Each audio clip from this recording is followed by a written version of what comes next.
Amendment Bill related to Delhi government introduced in Lok Sabha increased power of the Lieutenant Governor. LG will appoint officers. Biological Diversity Amendment Bill passed by Parliament. Ayush doctors will get benefits. Patent process will be easy. OpenAI launches WorldCoin. Anyone can participate in the digital economy.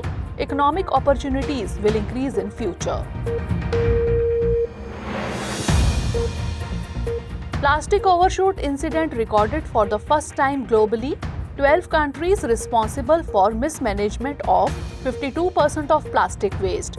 India's name is also included in the list. And 24% increase in tiger population in the country. Madhya Pradesh won again. Jim Corbett also among toppers. Recently, the government of the National Capital Territory of Delhi Amendment Bill 2023 was introduced in the Lok Sabha. The bill seeks to amend the Government of the National Capital Territory of Delhi Act 1991. In this bill, it has been proposed to establish National Capital Civil Service Authority. This authority will consist of the Chief Minister of Delhi, the Chief Secretary of Delhi, and the Principal Home Secretary of Delhi. This authority will give its suggestions to the LG, that is Lieutenant Governor, in matters related to transfers and postings of officers in Delhi. The bill empowers the LG to take discretionary decisions on a number of matters, including summoning, adjourning, and dissolving the session of the Delhi Legislative Assembly. Let us tell you that in the past, the central government had brought an ordinance related to the transfer and posting of officers. However, there are several differences between the ordinance issued by the central government and the bill introduced in the Lok Sabha. The ordinance stated that the President would have the power to appoint commissions, statutory bodies and officers under a law passed by Parliament or the Delhi Assembly. But the bill has changed that it has been said that the authority, commission and statutory body will be constituted by the President for any law of the Parliament. On the other hand, for any law of the Delhi Legislative Assembly, this command has been handed over to the LG. The ordinance mentioned that the Civil Service Authority would submit an annual report to the central government and the Delhi government. But it is not mentioned anywhere in the bill. Apart from this, there was a provision in the ordinance to present any issue of administrative importance to the LG before issuing orders related to it, which the President or the Chief Minister of Delhi consider necessary. Now in the bill, instead of the President, only the Chief Minister of Delhi will present his views before the LG. It is worth noting that in the past, the centre and the Delhi government were standing face to face on the issue of transfer of officers. When the matter reached the Supreme Court, the decision came in favour of the Delhi government. The court had handed over the posting and transfer of officers to the Delhi government. But a new twist was seen in this fight when the central government came out with a new ordinance only a few days after the order of the Supreme Court. The same ordinance has now been introduced in the Lok Sabha in the form of a bill. Recently, the Registration of Births and Deaths Amendment Bill 2023 was introduced in the Lok Sabha. The bill amends the Registration of Births and Deaths Act 1969. Several amendment provisions relating to registration of births and deaths have been included in the proposed bill. According to the bill, a chief registrar will be appointed in each state and registrar for local areas.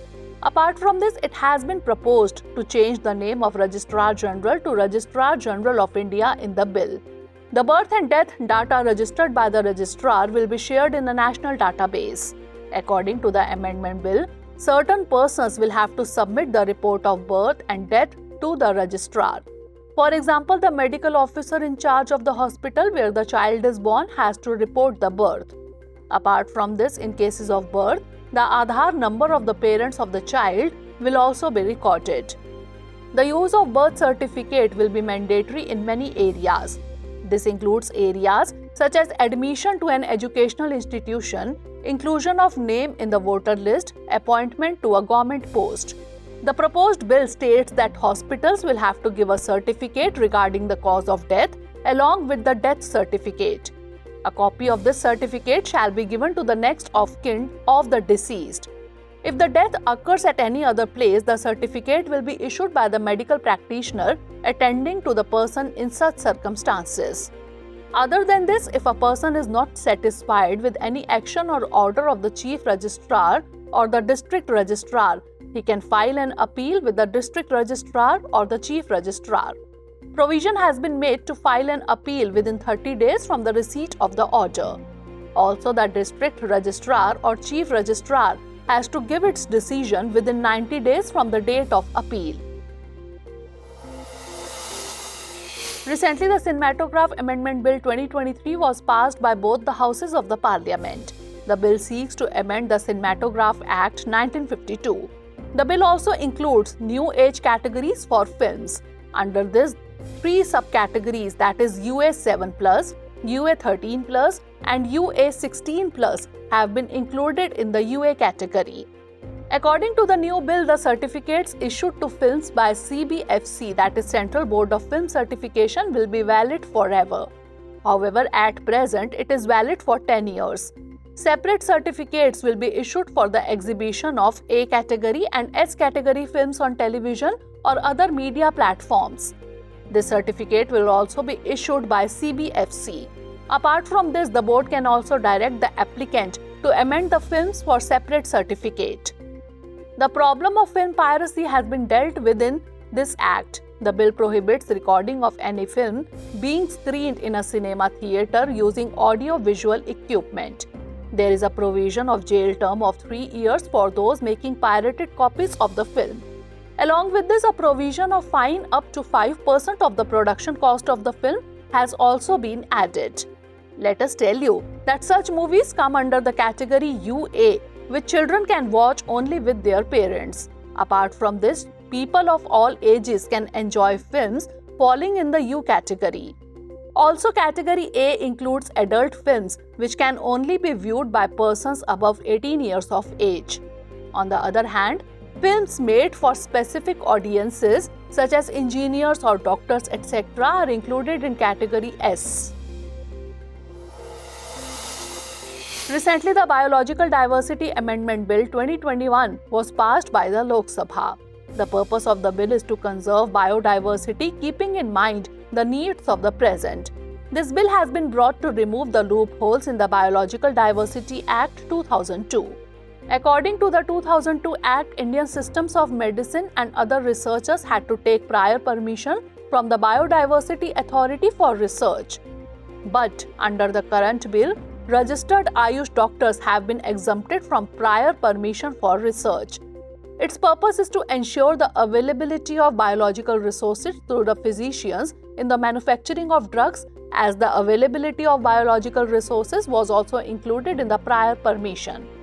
Along with this, it has been said in the bill to simplify the process of research and patent so that research and innovation can be encouraged. The bill also proposes to attract foreign investment for research, but through Indian companies involved in research. The Act required practitioners to share monetary or non-monetary benefits with those who conserved biodiversity. But the bill exempts doctors from profit sharing. Also, if any law related to biodiversity was violated, it was considered a non-bailable offence under the Act. But in the bill, it has been excluded from the category of crime. Recently, the Indian Institute of Management Amendment Bill 2023 has been introduced in the Lok Sabha. The proposed bill designates the President as the visitor of the IIMs. The bill amends the Indian Institutes of Management Act 2017. Significantly, under the IIM Act 2017, the Director of IIM is appointed by the Board of Governors on the basis of a search-cum-selection committee. Whereas the prior approval of the visitor has been made necessary before appointment in the proposed bill. While the committee had 3 members under the 2017 Act, it has now been reduced to 2. Apart from this, the chairman of the coordination forum was nominated by the search-cum-selection committee, which has now been nominated by the visitor. Under the 2017 Act, the director could be removed by the board But now the bill provides for prior approval of the visitor to the board before removing any director. Under the Act, the chairman of the Board of Governors is appointed by the board. But as per the bill, the chairman of the board will be nominated by the visitor. If a person does not act according to the rules, it is investigated by a retired High Court judge. Based on its findings, the board takes action on it, whereas the bill empowers the visitor to inquire. For this, the visitor can also appoint any other person. Significantly, the instructions given by the visitor are binding on the institute. It also provides that the conditions and procedure for suspending the board of any institution may be prescribed by the central government. Also, if a board is dissolved, the central government will constitute an interim board until a new board is constituted. According to the 2017 Act, if the existing institute is converted into an IIM, the facilities given to each employee of the institute will remain the same. Whereas the bill keeps all such provisions out of it. The bill classifies the National Institute of Industrial Engineering, Mumbai as IIM Mumbai. Recently, the Jan Vishwas bill was passed by the Lok Sabha. The bill amends 42 laws in several areas including agriculture, environment and media. The laws to be amended include the Indian Post Office Act 1898, the Environment Protection Act 1986, the Public Liability Insurance Act 1991 and the Information Technology Act 2000, etc. The bill proposes to remove Section 66A from the IT Act, that is Information Technology Act 2000, which provides for punishment for sending objectionable messages or false information through communication service. Also in Section 72 of the IT Act 2000, a fine of Rs 5 lakh has been proposed in the bill for violation of confidentiality and privacy. At present, there is a provision for imprisonment of up to 2 years and a fine of up to Rs 1 lakh or both for this crime. There is also a provision for the appointment of adjudicating officer in the past bill. These officers will be appointed by the central government. These officers can investigate violations of relevant acts. These acts include the Agricultural Produce Grading and Marking Act 1937 and the Public Liability Insurance Act 1991. Also, it has been specified in the bill that if a person disagrees with the orders passed by the officer, he can put his point before the appellate mechanism. For example, in the Environment Protection Act 1986, appeals can be filed with the National Green Tribunal against the orders of the adjudicating officer within 60 days. Recently, the Constitution, Jammu and Kashmir Scheduled Tribes Order Amendment Bill 2023 has been introduced in the Lok Sabha. The proposed bill seeks to amend the Constitution, Jammu and Kashmir Scheduled Tribes Order of 1989. In this bill, provision has been made to include 4 communities of Jammu and Kashmir, namely Gadda Brahmin, Koli, Patari tribe and Pahadi ethnic group in the scheduled tribe list. In fact, at present, Gujjars and Bakarwals are the major tribal communities in Jammu and Kashmir. Therefore, both the communities are opposing the bill, fearing reduction in their quota share. They say they do not constitute a single ethnic group but are made up of different castes and religions and use their own distinct languages. It is noteworthy that even before this, in the year 2014, a bill was brought to provide quota to these communities, on which the then governor of Jammu and Kashmir did not give his consent. However, in the year 2019, they were given 4% reservation in jobs and educational institutions. Let us tell you that these hill tribes believe in Hindu, Muslim and Sikh religions. These include those upper caste Hindus who were displaced from Pakistan-occupied Kashmir. People of Kashmiri origin are also included in this. Pahadi resides in Paddar area of Kishtwar district. According to the 2011 census, 83.6% of the total population of Paddari were Hindu, 9.5% Buddhist and 6.8% Muslim.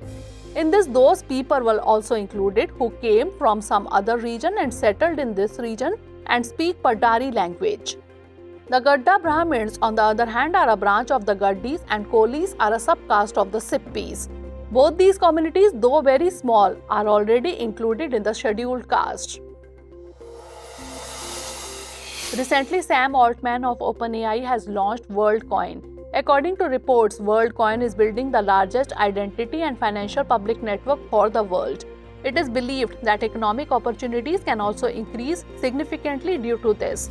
Notably, WorldCoin is a type of cryptocurrency. Under this, anyone can join the digital economy by claiming their stake. Orb device is utilized for its use. A WorldCoin volunteer or orb operator scans the iris of a person's eyes to collect data. After this, he is provided with the World ID through World app. World ID is a kind of digital passport which maintains the distinction between humans and artificial intelligence. Once the ID is received, one can collect the cryptocurrency. Also, one can transact. This process is called proof of personhood. This makes sure that the same person doesn't sign themselves up multiple times. The company says that zero-knowledge proofs technology is used to maintain the privacy of the users. It is a cryptographic technique. In this, both the parties do not have to transact any kind of information other than the necessary information. According to the company, it fully complies with the General Data Protection Regulation of Europe. These are considered one of the strictest rules in the world. In this, the collected biometrics are removed after the iris code is generated. Plus, this data is completely encrypted. Encrypted data is protected through code. It is accessible only to the person who has its password. WorldCoin data can be shared with banks and governments when necessary. Significantly, in October 2021, the beta version of WorldCoin was introduced. Recently, India's CERT, that is Computer Emergency Response Team, has issued a warning related to Akira ransomware. CERT has advised Indian users to be careful with Akira. In fact, in the past, there was a significant increase in the number of such cases in the US, in which the data of the victims was being stolen by the group working behind the ransomware. After this, ransom demands were being made from them. Let us tell you that Akira ransomware is an internet ransomware virus. It has been designed to encrypt data, create ransomware nodes, and delete Windows shadow volume copies on affected devices. It modifies the file name of all encrypted files with Akira extension. This is the reason why it has been named Akira ransomware. Actually, this virus encrypts by stealing data by targeting both Windows and Linux devices. In this, once the ransomware steals the data of a device, a ransom is demanded from the victims by the people of the ransomware group. The victim's personal information is threatened with being uploaded to a dark web blog if the demand is not met. It is usually spread through spear phishing emails. Spear phishing emails are mails that are used to steal sensitive data from an individual or organization. In this, some special types of web links are given in the email. On clicking the link, a code is downloaded and the data gets leaked. Recently, scientists from IISc, that is Indian Institute of Science, and Niigata University of Japan have made a discovery. They have obtained drops of preserved water present in the mineral deposits of the Himalayas. These drops are said to be about 600 million years old. According to scientists, these drops of water may be the remains of the ancient Paleo-ocean. This can provide information about the past of the Earth. According to IISc, scientists have discovered these mineral deposits in a large part of western Kumaon Himalayas, from Amritpur to Milam Glacier and from Dehradun to Gangotri Glacier region. Scientists believe that about 700 to 500 million years ago, the Earth was covered with a thick sheet of ice for a long period, which is called snowball Earth glaciation. This event is one of the major glacial events in Earth's history. This glaciation is followed by the second great oxygenation event. Since then, the amount of oxygen on the Earth started increasing, and from there, the development of life on the Earth started. However, due to the lack of sufficient fossils, it is difficult to trace the exact relationship between these events. In addition, the result of this discovery also states that the sedimentary basins were deprived of calcium for a long time during the glaciation. Researchers said that they have found a time capsule for Paleo-oceans in the form of a drop of water. According to them, they still do not know enough about the difference between the oceans of the past and the present and the difference in their chemical composition. That's why it is believed that this discovery can prove helpful in knowing the answers to all these questions. Recently, there was a stir in the coastal region of Australia when an object made of metal was found. However, after the study, it was revealed that it was the debris of a rocket. After research, it was claimed that the debris was of the rocket of ISRO, that is Indian Space Research Organization. It was told by an ISRO official that it is probably an unburnt part of the PSLV rocket. A navigation satellite for the IRNSS group was launched 2 months ago through this rocket. That satellite was launched in the south direction. It is possible that while falling back into the atmosphere, a part of the rocket did not burn completely and fell into the sea. This is not the first time such an incident has happened. Even before this, space debris of many countries has been found in the border of another country. Related to this, Outer Space Treaty has been formulated at the international level. In 1967, guidelines were issued by the United Nations to control the activities of countries in the exploration of outer space, including the moon and other celestial bodies. India supports this treaty. Article 7 of this treaty states that the country whose debris will fall in another country, that country will be responsible for the damage caused by the debris. Let us tell you that ISRO launched Netra project in the year 2022 to avoid collision with other space objects. It is an early warning system in space to detect debris and other threats to Indian satellites. Recently, a report on plastic pollution has been shared by EA, that is Earth Action. In this, the management of waste generated from plastic pollution has been assessed. The report released a list of 12 countries which are responsible for mismanagement of around 52% of plastic waste in the world. This includes countries like China, Brazil, Indonesia, Thailand, Russia, Mexico, United States of America, including India. Apart from this, for the first time, the incident of plastic overshoot was recorded at the global level. Let us tell you that when the amount of plastic waste increases more than the world's waste management capacity, then this situation is considered as plastic overshoot. EA's 2023 Plastic Overshoot Day report reveals many facts related to plastic pollution. It has been told in this report that in the year 2023, about 159 million tons of single-use plastic can be produced globally. About 43% of these plastics will cause pollution. Also, looking at the current situation, it has been estimated that by the year 2040, global plastic pollution may increase up to 3 times. Further, per capita consumption of plastic has also been put forward in the report. According to this, Iceland has the highest per capita consumption of plastic in the world. Here, the per capita annual consumption is about 128.9 kg. On the other hand, if we talk about India, here the annual consumption of plastic per person is 5.3 kg, whereas the global average consumption is around 20.9 kg. Significantly, the incident of plastic overshoot in India was recorded on 6 January 2023. Plastic Overshoot Day determined on the basis of mismanaged waste index of the country. However, according to the Center for Science and Environment's report, the plastic life cycle, India recycles 12.3% of its plastic waste. Also, about 20% of plastic waste is burnt. India has a cumulative capacity to process 14.2 million tons of plastic waste annually. This includes recycling and incineration. A recent report published by Nature has revealed the presence of large-scale plastic pollution in freshwater lakes. The study also talks about the presence of plastic in coral reefs.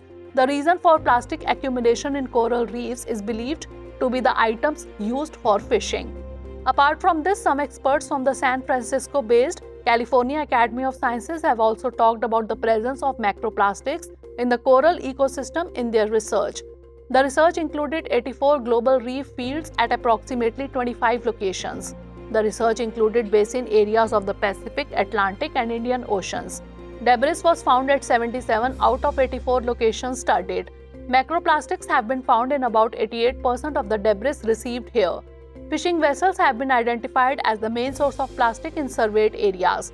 On the other hand, Italy-based Bicocca University has also shared the study report on the reservoirs. The research sampled surface water from 38 lakes and reservoirs in 23 countries, mainly concentrated in the northern hemisphere.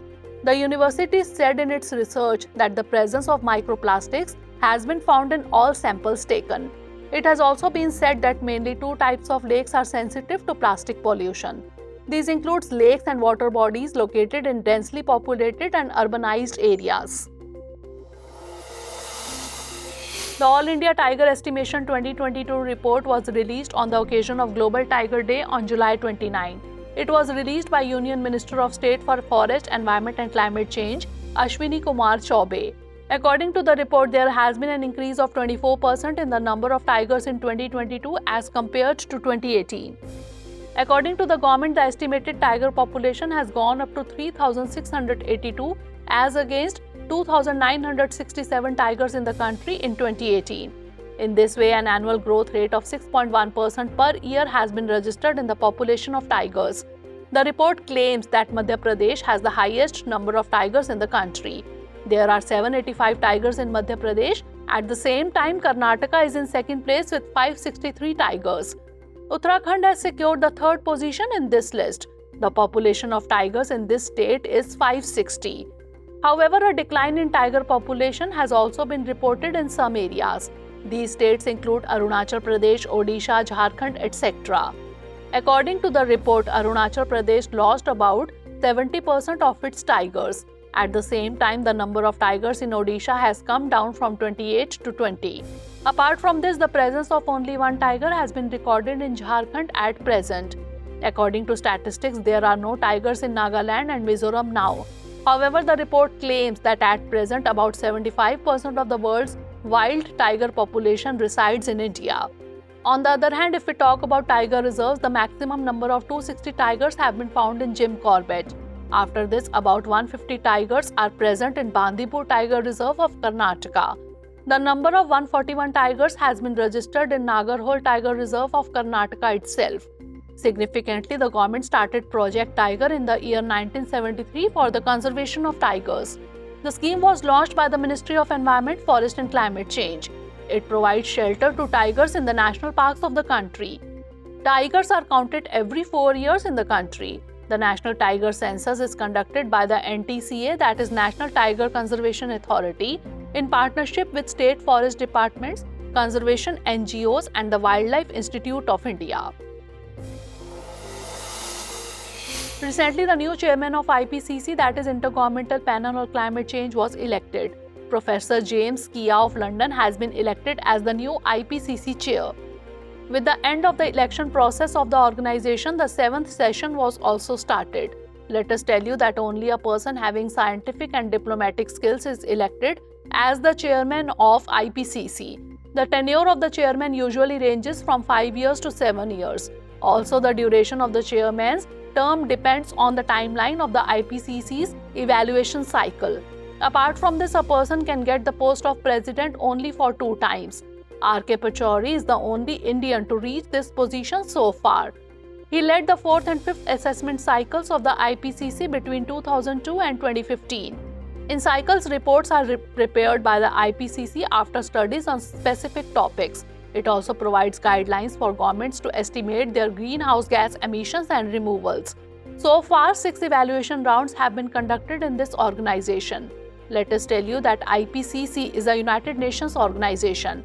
It was established in the year 1988 by the World Meteorological Organization and the United Nations Environment Programme. This institute mainly prepares assessment reports by assessing the climate change situation. Let us now look at the 5 questions based on the bulletin. Questions based on today's bulletin are: first question is, with reference to word ID, consider the following statements. 1. It is a type of digital passport. 2. One can collect cryptocurrency only after receiving it. 3. It gives a person the right to travel to any country without a visa. How many of the above statements are correct? Only 1, only 2, all 3 or none? Next question is, with reference to the Plastic Overshoot Day report, consider the following statements. 1. The World Bank has released a report related to plastic pollution. 2. The report identifies 15 countries as responsible for mismanaging 52% of the world's plastic waste. 3. India's name is not included in the list of 15 countries. How many of the above statements are correct? Only 1, only 2, all 3 or none? Next question is with reference to All India Tiger Estimation 2022, consider the following statements. 1. This report was released on the occasion of Global Tiger Day. 2. According to the report, the number of tigers in India has increased from 2,967 to 4,056. 3. According to the report, about 80% of the world's tiger population resides in India. 4. An annual growth rate of 6.1% per annum has been registered in the population of tigers. How many of the above statements are incorrect? Only one, only two, all three, or none? Next question is with reference to IPCC, that is Intergovernmental Panel on Climate Change. Consider the following statements. 1. IPCC is an organization of the United Nations. 2. Presently, the chairman of IPCC is R.K. Pachauri of Indian origin. 3. A person can become the chairman of IPCC for 4 times. Which of the above statement or statements is or are correct? Only one, only two, all three, or none? Last question is consider the following statements regarding Netra project. 1. The scheme is an early warning system for the Indian Army to detect threats. 2. The scheme has been started in the year 2022. 3. This project is launched by DRDO. How many of the above statements are correct? Only one, only two, all three, or none?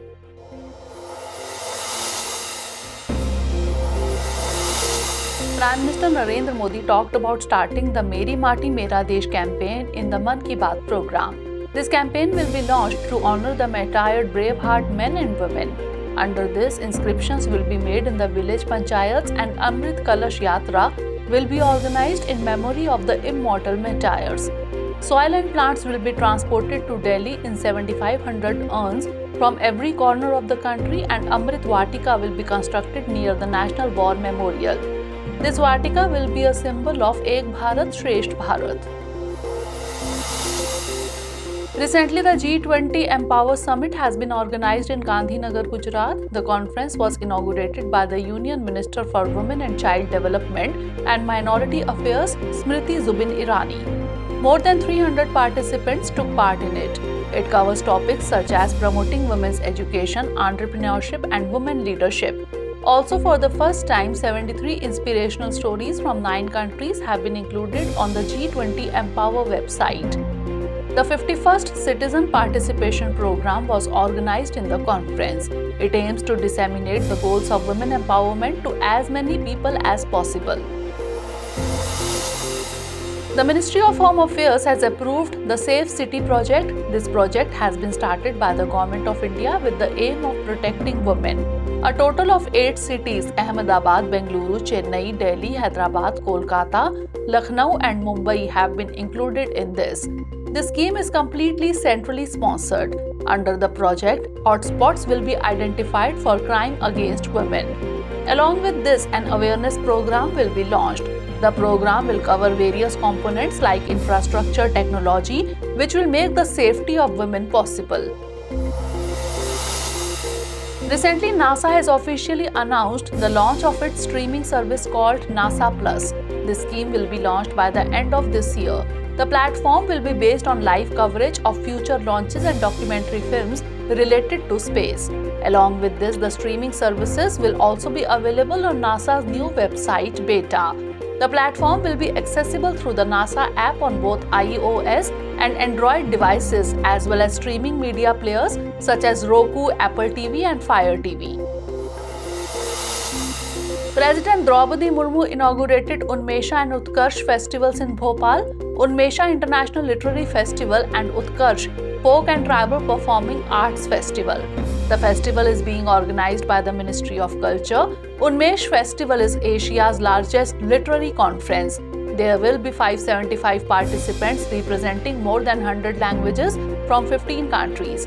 At the same time, about 800 artists from 36 states and union territories of the country will perform folk and tribal performing arts in Utkarsh Utsav. The forest fire that broke out in the US state of Washington in the past has now spread to Canada. This forest fire was initially named Lone Pine Creek. However, the name has now been changed to Eagle Bluff. Various reasons have been given behind the occurrence of the forest fire, which include reasons like abnormal heat, dry area. The last time such a fire incident was seen in the forest of North America. Recently, the World Health Organization released a report on tobacco control measures. The report pointed out that a reduction in smoking rates has been found worldwide. Along with this, there has also been a decrease in the prevalence of smoking, which has remained 17% in 2021 as compared to 22.8% in the year 2007. The report states that there has been a 27% reduction in smoking in public places in Bengaluru. About India, it has been said that the country made a major achievement in the matter of health warning labels on tobacco products. Let us tell you that India has banned the sale of e-cigarettes and smoking in health facilities and educational institutions. Recently, the Government of India has issued a notification to create a new category of Ayush AY visa for foreign nationals for the purpose of treatment under Ayush systems of treatment. It is noteworthy that in the recent years, there has been a significant increase in the value of medical travel in India. According to the report, The Global Wellness Economy, looking beyond COVID, the global wellness economy will grow at a rate of 9.9% annually. Recently, the government launched the Vivad Se Vishwas 2 scheme for settlement of contract disputes. The scheme has been launched by the Department of Expenditure, Ministry of Finance. The scheme was announced this year in the Union Budget 2023-24. Disputes up to September 30, 2022 will be covered under the scheme. Also in the guidelines issued, it has been told that this scheme will be applicable to all types of purchases, which includes goods and services. Recently in Parliament, the Union Home Ministry gave a written reply saying that between 2019 and 2021, 10,61,648 women above the age of 18 years and 2,51,430 girls below the age went missing across the country. According to the government, the maximum number of missing women is from Madhya Pradesh, about 2 lakhs, while among the Union territories, Delhi recorded the highest number of missing girls and women.